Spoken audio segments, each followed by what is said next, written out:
चलिए चाय पर चर्चा की शुरुआत करते हैं आस्था के तमाम रंगों के साथ। सबसे पहले आपको राजधानी दिल्ली में आस्था के महापर्व की तस्वीरें दिखाएंगे। तस्वीरें देखिए, बागेश्वर वाले बाबा धीरेन्द्र शास्त्री का दरबार अब दिल्ली में लगने वाला है, जिसका शुभारंभ आज भव्य कलश यात्रा के साथ हो गया। दिल्ली के आईपी एक्सटेंशन में लगने वाला बाबा का ये दिव्य दरबार 8 जुलाई यानी शनिवार तक चलेगा। आस्था का दूसरा रंग आपके सामने महाकाल की आराधना का है। सावन के पवित्र महीने में कांवड़ यात्रा की शुरुआत हो चुकी है। जीएनटी भी आपके साथ इस कांवड़ यात्रा में शामिल है। बोले बम बम के नारों के साथ कांवड़ियों की टोलियां गंगा जल लेकर निकल पड़ी हैं।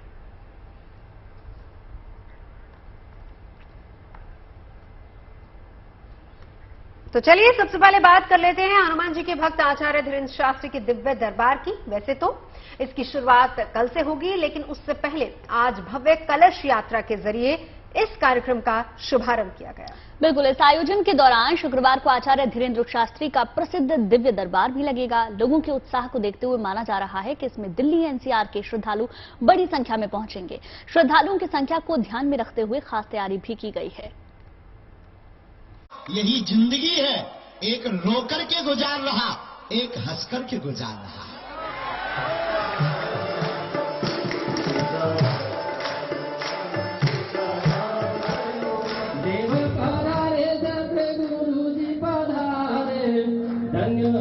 अब दिल्ली में सजेगा बाबा बागेश्वर का दरबार।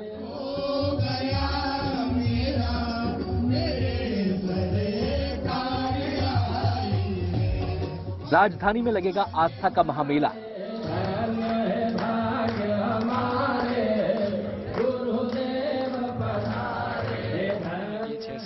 सफलता प्राप्त नौकरी में नहीं हो रही है। आचार्य धीरेन्द्र शास्त्री दिल्ली में खोलेंगे भक्तों का पर्चा। हमें अपने बालाजी पर भरोसा है, हम बालाजी के हैं, और उसी भरोसा और उनके प्रताप से लाखों करोड़ों लोगों में अगर उन्होंने अपनी कृपा के लिए इस नालायक को चुना है, तो हमारा तो एक ही संकल्प है कि जब तक इस तन में प्राण रहेंगे तब तक हम मानव होकर मानव के काम आते रहेंगे।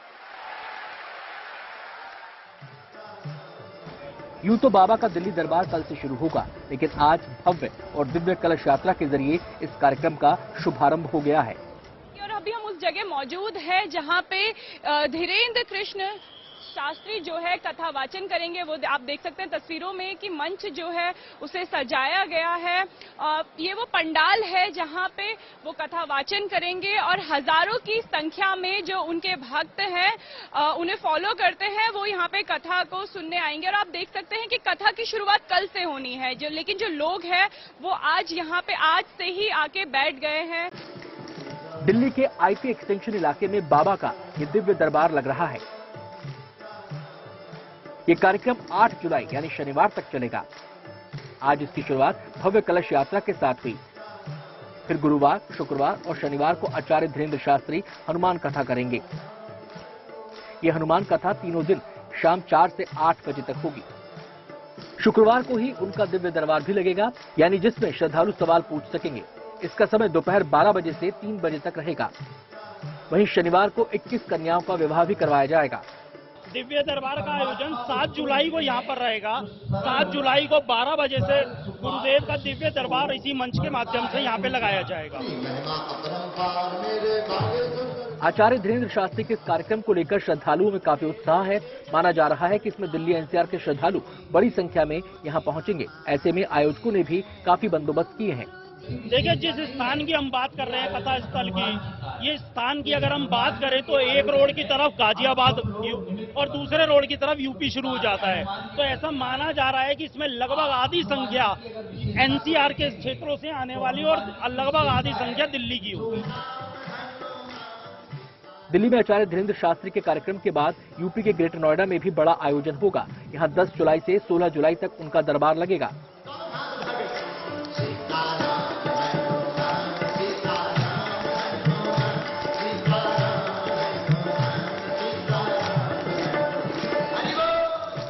यानी अगले करीब 1.5 हफ्ते तक दिल्ली एनसीआर में राम भक्त हनुमान की गूंज सुनाई देगी। पूरा माहौल भक्तिमय हो जाएगा। दिल्ली से अनामिका गौड़ के साथ bureau report, good news today.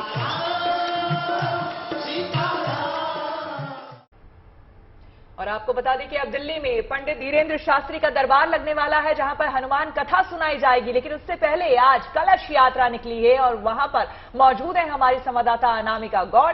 सीधे चलते हैं अनामिका के पास। अनामिका, आज का जो कार्यक्रम है वो किस तरह का कार्यक्रम रहा और लगभग इस कलश यात्रा में ऐसा लग रहा है कि हजारों हजार महिलाएं शामिल हुई हैं। जी, कलश यात्रा की शुरुआत हुई मधु विहार से और अब ये कलश यात्रा 2 किलोमीटर की यात्रा पूरी करके उत्सव आईपी मैदान में पहुंच चुकी है। अगर आप तस्वीरों में देखें तो यहाँ पे लाखों की संख्या में जो है महिलाएं कलश लेके आई हुई है। बहुत सुंदर तस्वीरें इस समय दिल्ली के आईपी मैदान के उत्सव मैदान से आ रही है। आप देख सकते हैं कि कैसे ये महिलाओं का हुजूम यहाँ पे जुट गया है। गिनना मुश्किल हो गया है कि ये संख्या कितनी है और एक एक करके ये कलश जो है यहाँ पे महिलाएं जो है ये दरबार के जहाँ पे दिव्य दरबार लगेगा वहाँ पे रखती जा रही है। अगर हम आपको बताएं जो ये महिलाएं हैं ये उत्तराखंड से लेके राजस्थान से आई है, दिल्ली की महिलाएं हैं। महिलाओं से भी हम बात करेंगे। आप कहाँ से आई हैं? हम ईस्ट विनोदनगर से, विनोदनगर सब्जी मंडी से। 2 किलोमीटर चल के आई हैं आप? तालाब चौक से, तालाब चौक मंडावली। कैसा लग रहा है बाबा? बहुत अच्छा लग रहा है, बड़ा मजा आ रहा है। जय श्री राम, जय श्री राम। जय श्री राम के नारे यहाँ पे लगाए जा रहे हैं, मंत्रों का जाप चल रहा है और आप तस्वीरों में देखिए कि जो कथा है वो कल होगी, लेकिन जो अभी से भीड़ यहाँ पे जुटनी शुरू हो चुकी है। बाबा का इंतजार जो है दिल्ली वाले यहाँ पे कर रहे हैं।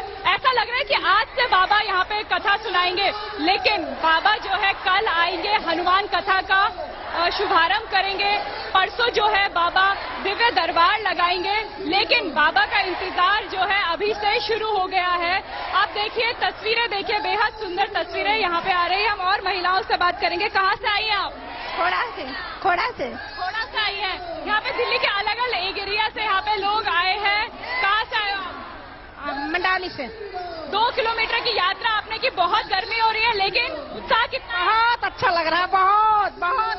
बाबा की कथा सुनते हो? हाँ। कितना पसंद करते हो बाबा को? हम बहुत पसंद करते हैं। अब यहाँ पे कलश रख दिया जाएगा, कल बाबा की कथा सुनने आएंगे। हाँ। कितना इंतजार हो रहा है बाबा? बहुत इंतजार हो रहा है। बहुत इंतजार हो रहा है। आप कहाँ से आए हो? हम मधु विहार से आए हैं। मधु विहार से आए हैं आप, और मधु विहार से ही ये चली है, उत्सव मैदान तक आई है और भीड़ जो है वो बहुत है। महिलाएं अलग अलग राज्यों से भी आई है। कितना पसंद करते हैं आप बाबा?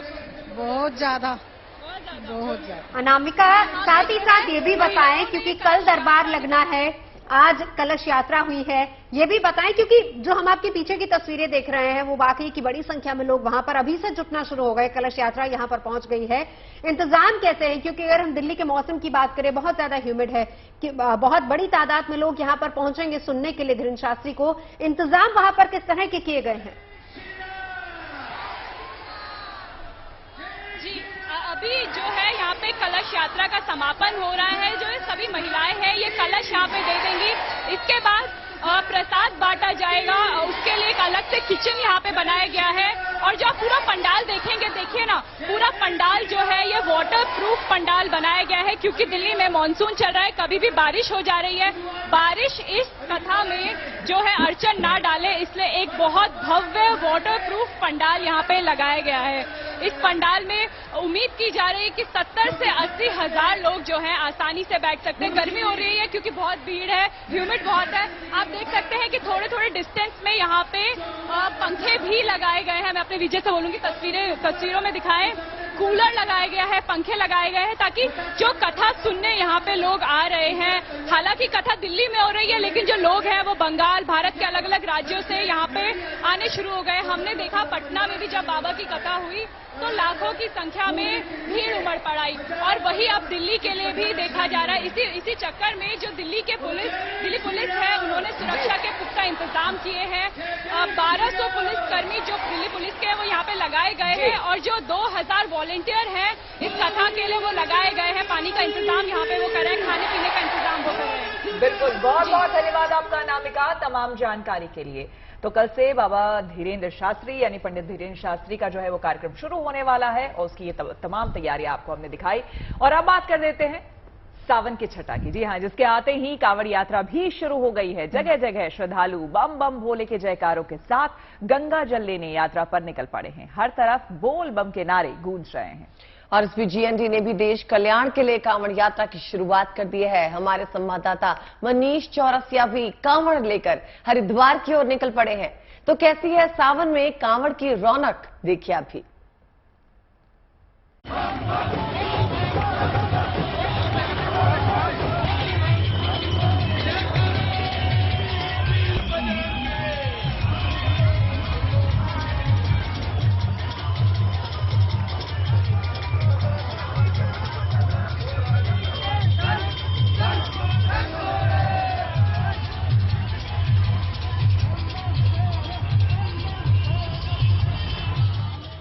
सावन आते ही कांवड़ यात्रा शुरू हो गई। रास्ते में जगह जगह कांवड़िए गंगा जल लेने के लिए हरिद्वार के सफर पर निकले हुए हैं। यात्रा मार्ग पर आस्था और संस्कृति की मिली जुली तस्वीरें मन को मोहने वाली हैं। शिव की भक्ति में रंगे कांवड़िए बोल बम कहते हुए अपनी मंजिल की तरफ बढ़ चले हैं।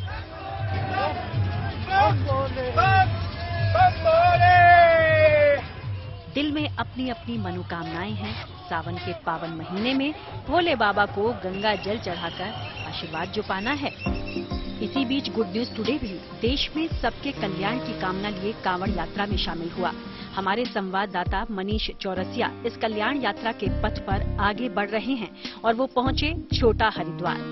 दिल्ली से हरिद्वार के बीच बसे मुरादनगर से गुजरती गंग नहर किनारे श्रद्धालुओं की आस्था को दर्शा रहा है ये छोटा हरिद्वार। यात्रा मार्ग पर सबसे पहला पड़ाव ये छोटा हरिद्वार ही है, जहां गंग नहर में मां गंगा का ही जल प्रवाहित हो रहा है। कांवड़ यात्रा शुरू हो चुकी है।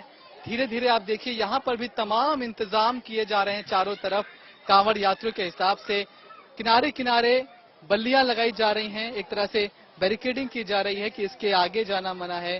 पूरी तरह से प्रशासन यहाँ पर मुस्तैद दिखाई पड़ता है। जगह जगह जब आप घाट के बाहर पहुंचते हैं तो साफ सफाई की जा रही है। इस तरह से चेतावनी के बोर्ड भी लगाए गए हैं, यहाँ से आगे ना जाएं, यहाँ से आगे भी 12 फुट गहरा जल हो सकता है। तो कुल मिलाकर कांवड़ियों के लिए इंतजाम आपको जगह जगह पर, दिल्ली से जब आप हरिद्वार के लिए चलते हैं तो रास्ते रास्ते पर आपको वो तमाम इंतजाम भी दिखने लगते हैं। लेकिन ये नहर, ये छोटा हरिद्वार कितना महत्वपूर्ण है यहाँ के श्रद्धालुओं के लिए, उनसे बात करते हैं, समझते हैं। क्या नाम है आपका, कहाँ से आई हैं? मेरा नाम मीनू है, मैं गाजियाबाद से आई हूँ। छोटा हरिद्वार कहते हैं इसे, कब कब आते हैं? ये जगह आपके लिए कितनी महत्वपूर्ण है? जितना बड़ा हरिद्वार महत्वपूर्ण उतना ये महत्वपूर्ण है हमारे लिए, क्योंकि छोटा हरिद्वार का नाम ऐसे नहीं पड़ा है कि जो गंगा का जल वहीं से आ रहा है। तो सेम हमारी भावना वहाँ के लिए भी इतनी है और यहाँ के लिए भी इतनी है। कौन कौन से मौके पर आती है? ज्यादा पूर्णमासी, कोई त्योहार हो, होली दिवाली, जरूर आते हैं हम लोग। आप कहाँ से आए हैं? मैं राजस्थान से आया हूँ। राजस्थान से आए हैं? हाँ जी। तो इसके बारे में कैसे मालूम पड़ा आपको? मैं यहाँ पर आता रहता हूँ जी।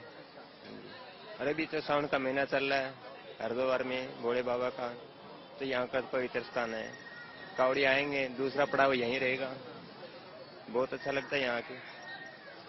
कांवड़िए भी यहाँ पर आप देखते हैं बहुत सारे आते हैं, कैसा माहौल होता है? माहौल तो बहुत अच्छा होता है, एकदम भक्तिमय होता है। मतलब ऐसा लगता है कि महादेव साथ साथ ही आ रहे हैं सबके। कभी खेती सिंचाई के लिए बनाई गई ये गंग नहर आज छोटा हरिद्वार के नाम से मशहूर है।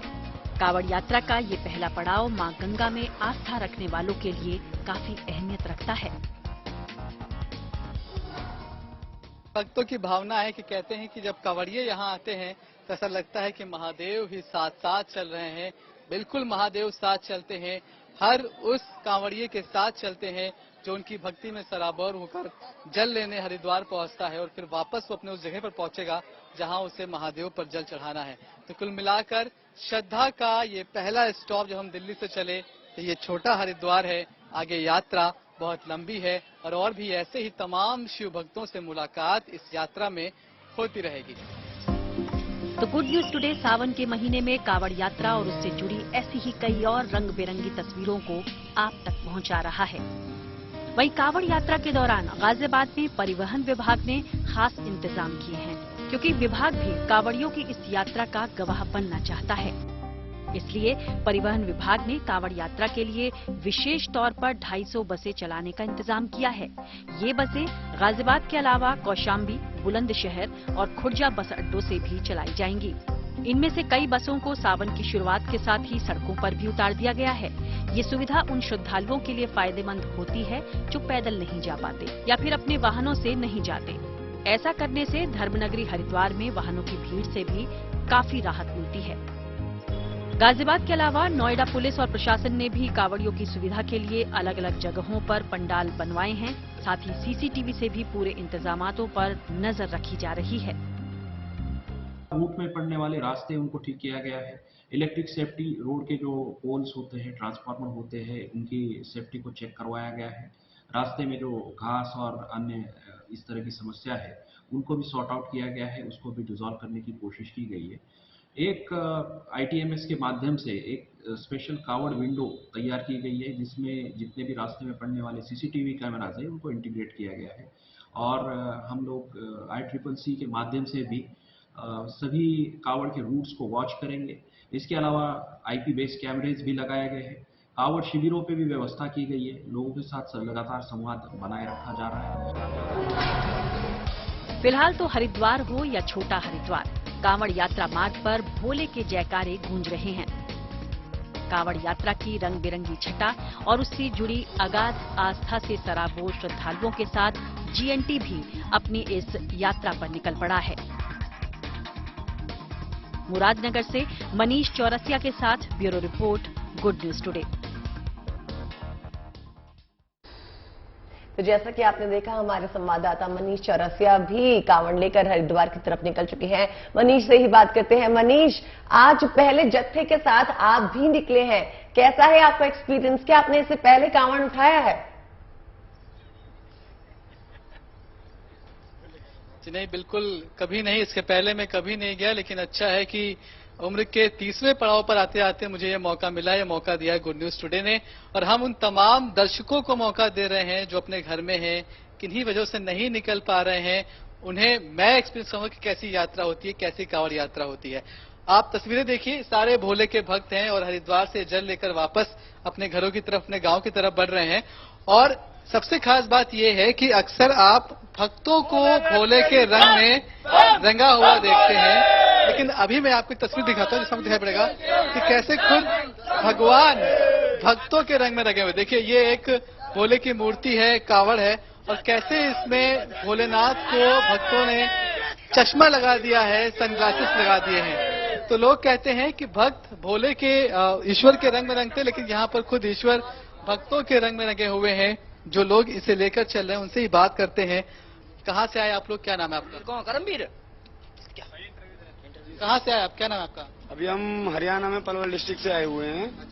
तो हम लेके आ रहे हैं रथ कावड़ यात्रा जो होती है, उसमें हमारे यात्रा आपकी कितनी मुश्किलें आई? यात्रा वैसे तो बहुत अच्छी रही और बहुत अच्छा भी माहौल लग रहा है। जब भोले की भक्ति में, उसके विश्वास के ऊपर चलते हैं तो सब कुछ सफल ही होता है।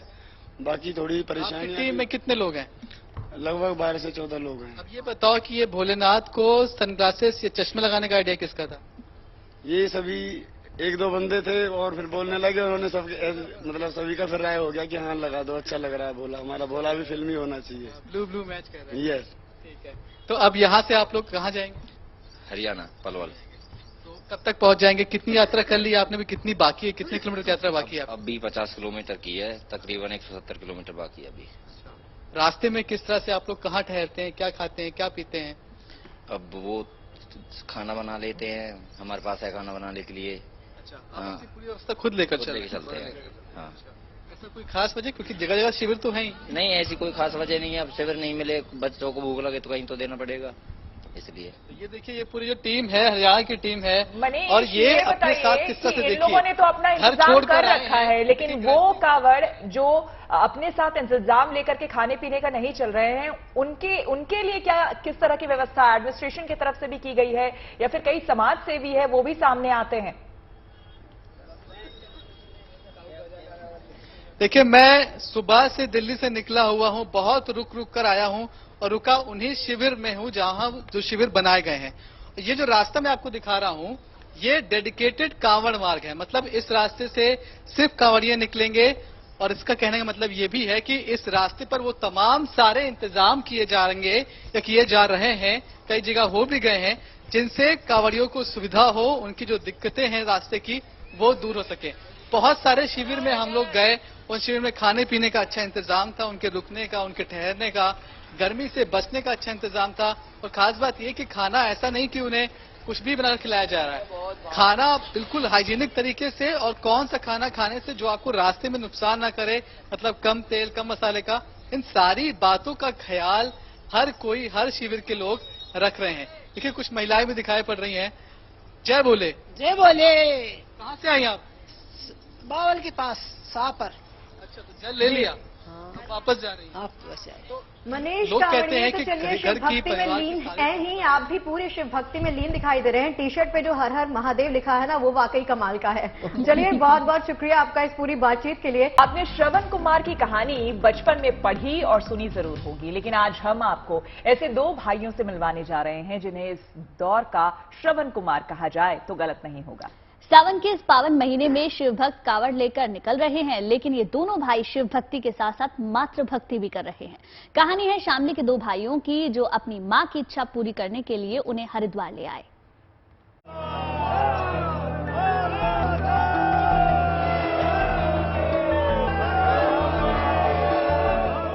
भगवान भोलेनाथ के प्रिय महीने सावन के आते ही आस्था के अलग अलग रंग और रूप परवान चढ़ने लगते हैं। भक्त भगवान शिव को प्रसन्न करने के लिए अलग अलग तरीके अपनाते हैं। ऐसी ही एक अनोखी तपस्या देखने को मिली जब हरिद्वार से कावड़ यात्रा का शुभारंभ हुआ। शामली के रहने वाले दो भाइयों ने श्रावण मास में ये ठाना था कि भगवान भोले की भक्ति के साथ साथ मातृ भक्ति भी करेंगे। कभी झमाझम बारिश के बीच भीम और रामकुमार नाम के भाइयों ने कावड़ में एक तरफ अपनी मां को बिठाया तो दूसरी तरफ गंगा जल के कलश रखकर निकल पड़े। मेरे मन की इच्छा थी पूरी, मैं अपनी मम्मी का रुके पीठ पे घुमा कर लाऊं, मैं अपने कंधों पर लाऊं। गंगा स्नान क्या कराया माता जी? गंगा स्नान करवाया। हरिद्वार से शामली का सफर करीब 150 किलोमीटर का है और इनकी मां का हरिद्वार जाने का मन था, लेकिन वो पैदल चलने में असमर्थ हैं। तभी इन भाइयों ने ठाना कि भगवान भोलेनाथ की पूजा के साथ साथ मां की इच्छा भी पूरी करेंगे। हरिद्वार से हरकी पौड़ी से चलना जाएंगे जी, मतलब शामली के पास में। तो मन में कैसे आया? बस ये मन में ये थी, हम अपनी अम्मी जी को गंगा जी नहा गला में हरिद्वार, मतलब अपने कंधे पे बिठा के। मतलब हरिद्वार के हर की पैड़ी में स्नान करने के बाद इनकी मां इन्हें आशीर्वाद देते नहीं थक रही हैं। ये मेरी कर रहे मुझे हर की पेट में नुआ कर लाए, मेरी कावड़ लेकर जाने लग रहे। शिव जी महाराज इनको बहुत देवा है। हरिद्वार से शामली जाने वाली सड़क पर जो भी इन भाइयों का मातृ प्रेम देखता है वो इनकी सफल यात्रा की कामना तो करता ही है, आज के युग में श्रवण कुमार जैसी इच्छा रखने वाले इन भाइयों की प्रशंसा भी कर रहा है। Bureau report, good news today. चाय पर चर्चा आप देख रहे हैं और अब बात करेंगे देश की बेटियों की ऊंची उड़ान की। आगरा की रहने वाली बेटी राशि का सिलेक्शन भारतीय महिला क्रिकेट टीम में हो गया है, जिसके बाद पूरे इलाके में जश्न का माहौल है। और देखिए, बेटी के सिलेक्शन पर परिवार फूले नहीं समा रहा। राशि बांग्लादेश के खिलाफ T20 और वनडे मैच की श्रृंखला में लेफ्ट आर्म स्पिनर गेंदबाजी का जौहर दिखाने के लिए तैयार है। परिवार में इस उपलब्धि को लेकर काफी एक्साइटमेंट है।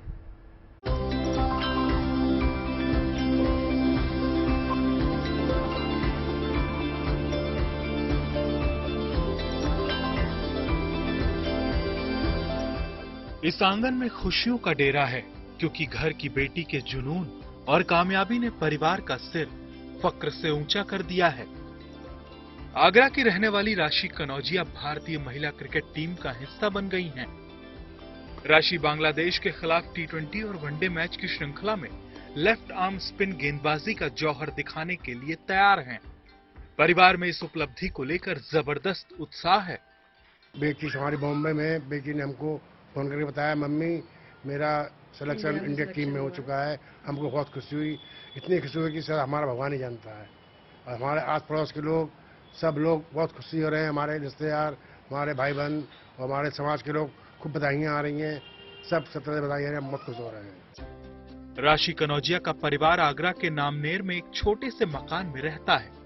राशि का क्रिकेट से जुड़ाव उनकी एक खास आदत के चलते हुआ, जिसकी कहानी उनकी माँ से सुनिए।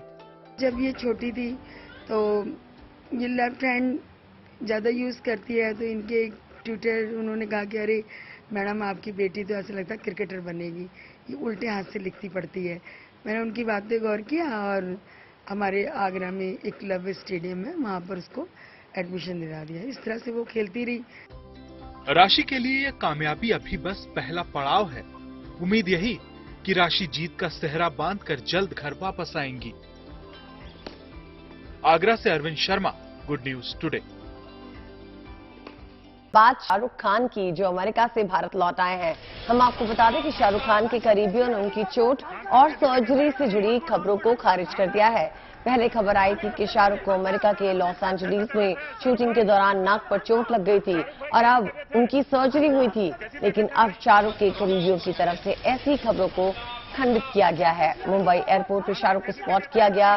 उन्होंने हाथ हिलाकर वहां मौजूद लोगों का अभिवादन किया और अपनी कार में सवार होकर चले गए। शाहरुख भाई कैसी तबीयत है? कैसी तबीयत है भाई? देखिए, समय का चक्र हमेशा चलता रहता है और कहता है कि चलते रहो, तो हम भी चलते हैं क्योंकि चलने का समय हो गया है। और समय की एक और खासियत है, वो हमेशा एक सा नहीं रहता, बदलता रहता है। कल फिर आएंगे बदली हुई खबरों के साथ, लेकर पॉजिटिविटी की डोज। अब देखिए, वक्त के साथ नजरिया भी बदलता है, सोचने का तरीका भी बदलता है। सोच और नजरिए में पॉजिटिविटी जरूरी है, तो हमारी खबरें आपको देती हैं। बिल्कुल, और जब सोच पॉजिटिव हो तो हालात कैसे भी रहें, आप रास्ता निकाल ही लेंगे, अपने लिए भी और दूसरों के लिए भी। तो पॉजिटिविटी का हमारा तो सीधा सा फंडा है कि एक कप चाय, थोड़ी सी गपशप और ढेर सारी अच्छी खबरें। कल फिर इस कॉम्बो के साथ मिलेंगे 5 बजे गुड न्यूज टुडे पर।